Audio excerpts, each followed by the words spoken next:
এরা তো মুসলিম কমিউনিটির জন্য প্রতিনিধি হয়নি, মমতা ব্যানার্জির পা চাটার জন্য হয়েছে। দেখুন, আমি তো কারো এইভাবে নির্দেশ দিতে পারি না, তারা অন্য দলের সাংসদ। ইউসুফ পাঠানকে গুজরাটের বরোদা থেকে মমতা ব্যানার্জি এনে আমাকে দিয়ে অধীর চৌধুরীকে হারিয়েছিল।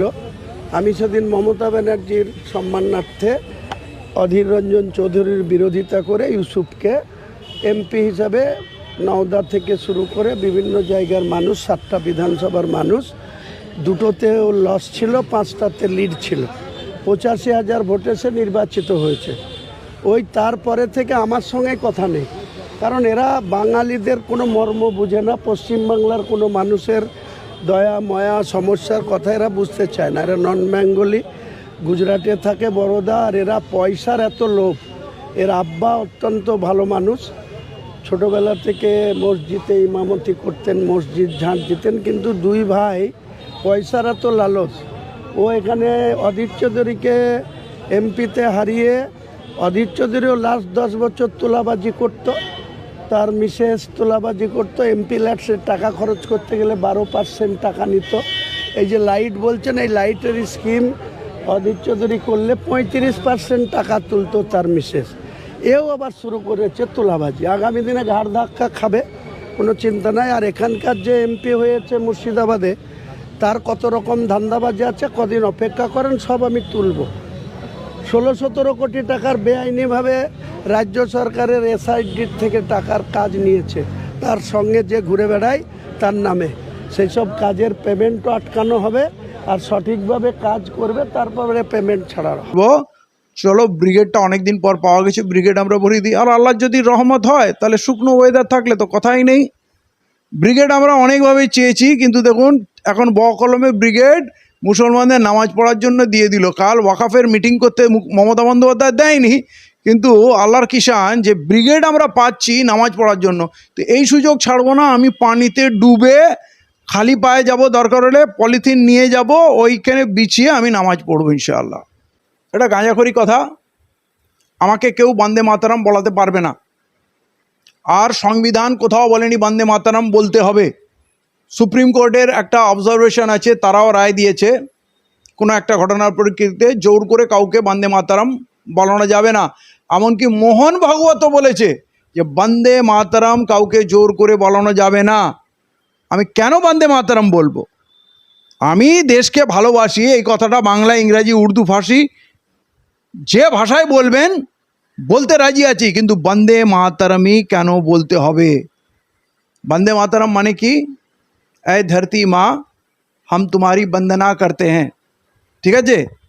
আর ওই আনন্দমঠ উপন্যাস যেটা বঙ্কিমচন্দ্র চট্টোপাধ্যায় লিখেছিলেন, তার প্রেক্ষাপটে দেখা যাচ্ছে ভারত মাতাকে দুর্গার সঙ্গে তুলনা করা হয়েছে এবং দুর্গা মায়ের বন্দনা করা হচ্ছে। তো আমরা কি কোনো আকৃতির উপাসনা করি? কি আমরা উপাসনা করি না? তো তাহলে ধরতি মা হোক, চাঁদ হোক, সূরজ হোক, কোনো জিনিসেরই বন্দনা আমরা করি না। আমরা খালিক আল্লাহর উপাসনা করি, এবং এই বিশ্বাস থেকে পৃথিবীর কোনো শক্তি আমাদের নড়াতে পারবে না। আমরা কোনো মূর্তি, কোনো আকৃতি, কোনো বস্তুর কারো কিছু বন্দনা করিনি এবং কোনোদিন করব না। তাতে যা হবার হবে, কারণ সংবিধান মেনে আমরা চলবো। কোনো শুভেন্দু অধিকারীর অর্ডার মেনে চলা আমাদের কাজ না। শুভেন্দু অধিকারী বলবে, অমিত শাহ বলবে, সেইটা আমাদের শুনতে হবে। আমরা কারো গোলাম না। আমরা ভারতবর্ষের জন্য রক্ত দিয়েছি, আগামী দিনে আবার রক্ত দেবো, পৃথিবীর যে কোনো শক্তির বিরুদ্ধে লড়বো।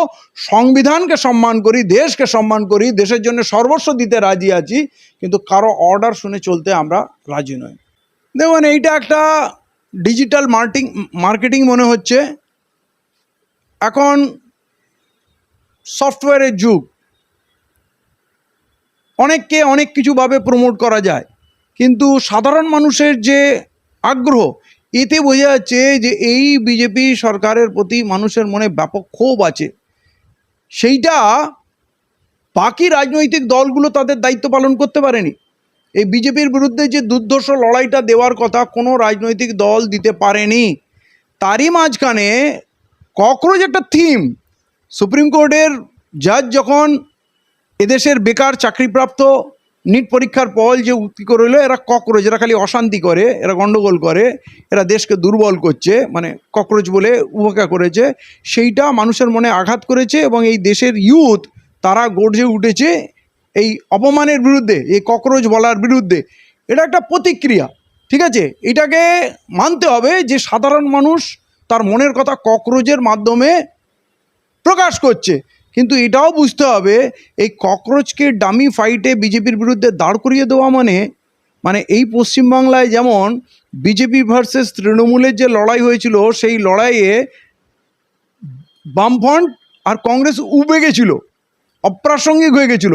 তাহলে যদি ককরোচের সঙ্গে যদি মোদির আর বিজেপির লড়াই বেঁধে যায়, তার মাঝখান থেকে কোথাও কংগ্রেস, ইন্ডিয়া জোট বা রাহুল গান্ধী অপ্রাসঙ্গিক হয়ে যাচ্ছে না? মানে একটা ককরোচের সঙ্গে মোদির লড়াই হচ্ছে, এই বিষয়টা থিমটা বুঝতে হবে।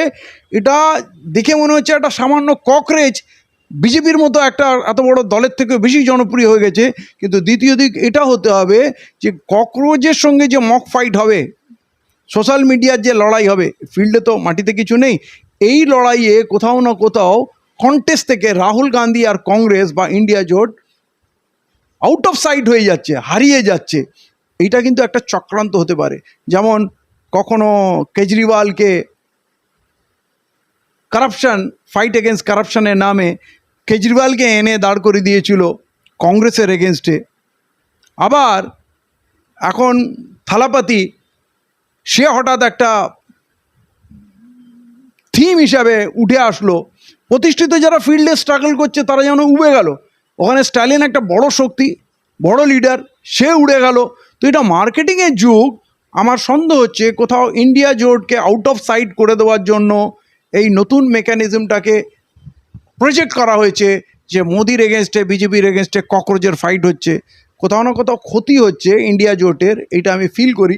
বাকি যে যা ভাবে তার মতো, কিন্তু মানুষের যে আবেগ আছে বিজেপির বিরুদ্ধে, সেইটা অন্তত এখানে রিফ্লেক্ট করেছে। মুসলিম সমাজ থেকে নেতা বেরিয়ে আসবে যখন মুসলিম সমাজের মানুষ চাইবে। মুসলিম সমাজ এত হতাশায়, মুসলিম সমাজের নেতৃত্ব কোথায় আছে? মুসলিম সমাজের এক নম্বর নেতৃত্ব আছে ওলামা সমাজ। তারা স্বাধীনতার পরেই ঘোষণা দিয়েছিল, জমিতুল্লাহ মেহিনদের বা ভারতের বড় বড় স্কলাররা কী দিয়েছিল?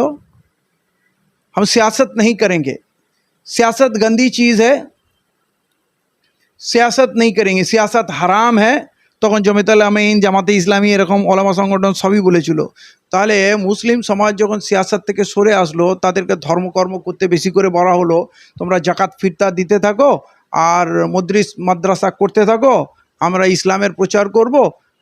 ইসলামের ঝান্ডা সিয়াসতের সঙ্গে জড়িত, আল্লাহ রসুল হুকুমত কায়েম করেছিলেন, তার মতো আল্লাহওয়ালা মানুষের কোনো রাজত্বর কোনো প্রয়োজন ছিল না। দোজাহার বাদশাহ, তিনি কিন্তু জাতিকে রক্ষা করার জন্য রাজত্ব কায়েম করাটা প্রয়োজন মনে করেছিলেন। কিন্তু আমাদের অন্য দিন শেখানো হলো, আমাদের ওরা বললো हम सियासत नहीं करेंगे, सियासत गंदी है, सियासत হারাম है করে আমাদের ওই আলো পটল বেচা, রিক্সা ঠেলা চালানো, হাবি জাবি করা, মাদ্রাসা মসজিদ করে আমাদের আটকে দিল। তো আমাদের সমাজে রাজনীতি গ্রো করেনি।